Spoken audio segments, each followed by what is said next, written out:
So Chibi Reviews put out this video yesterday going over a podcast with an interview with Marissa Balks, a ex-producer from Crunchyroll and Netflix. Now I watched the interview. The interview is actually pretty dang good.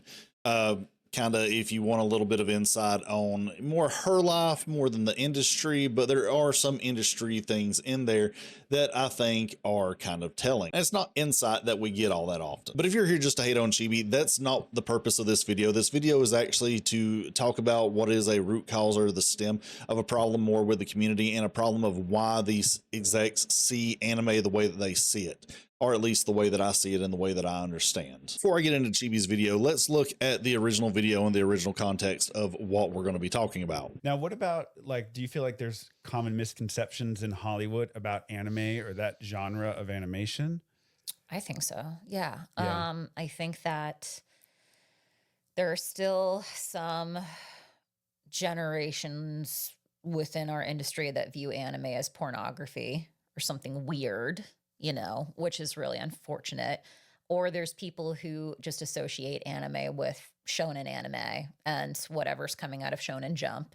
Right. And nothing else. Which is boy leaning. Yes, exactly. Yeah. Exactly. Which is really unfortunate because obviously there's every medium under the sun. So what she's saying is not wrong. There definitely is that stigmatism within anime that it is for the boys and that Shonen Jump is the end all be all of any genre of anime. I mean, we definitely have those big three glazers, the Dragon Ball glazers, you know, that there's nothing better than a Shonen Jump anime when there are tons of genres out there that personally that would destroy any Shonen Jump story coming out.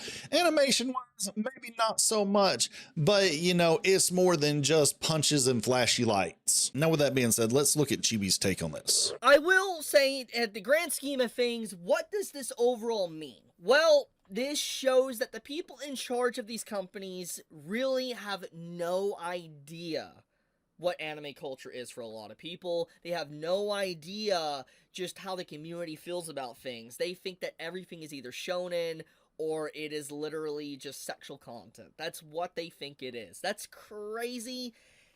But the only way this is going to change is if all these big, people in suits are rooted out and these companies get completely changed in management.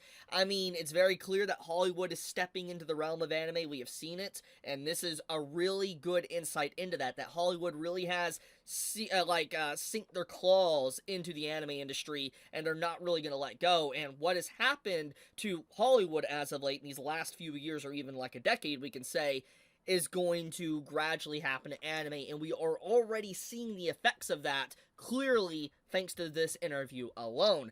And that's all I'll leave it at. I'll leave it at that. So the thing about Chibi's point about anime execs needing to be anime fans to be within the industry and to control what goes on with these properties, I actually think is kind of a fundamental flaw. Now, while it would be nice for these execs to have some idea of how the community works and what fans are actually looking for, I don't feel is actually a necessity. But at the end of the day, they're going to put their money and their time into things that are selling. And the way that they determine that things are selling are going to be based off of the sales of manga, what people are watching, what they're licensing out that is bringing in the money. And this is where us, the fans, can actually determine what they see anime as. But if you're somebody like Chibi who does have a problem with these execs seeing anime as porn and shonen, well, you kind of need to change your purchasing habits. And when Chibi has a video like this saying that he has a problem with it, but then purchases things like this, it actually doesn't help to fix the problem that he's seeing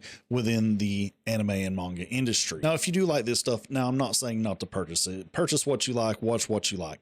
But at the same time, don't be surprised when people higher up that are in charge of this stuff only see it one way.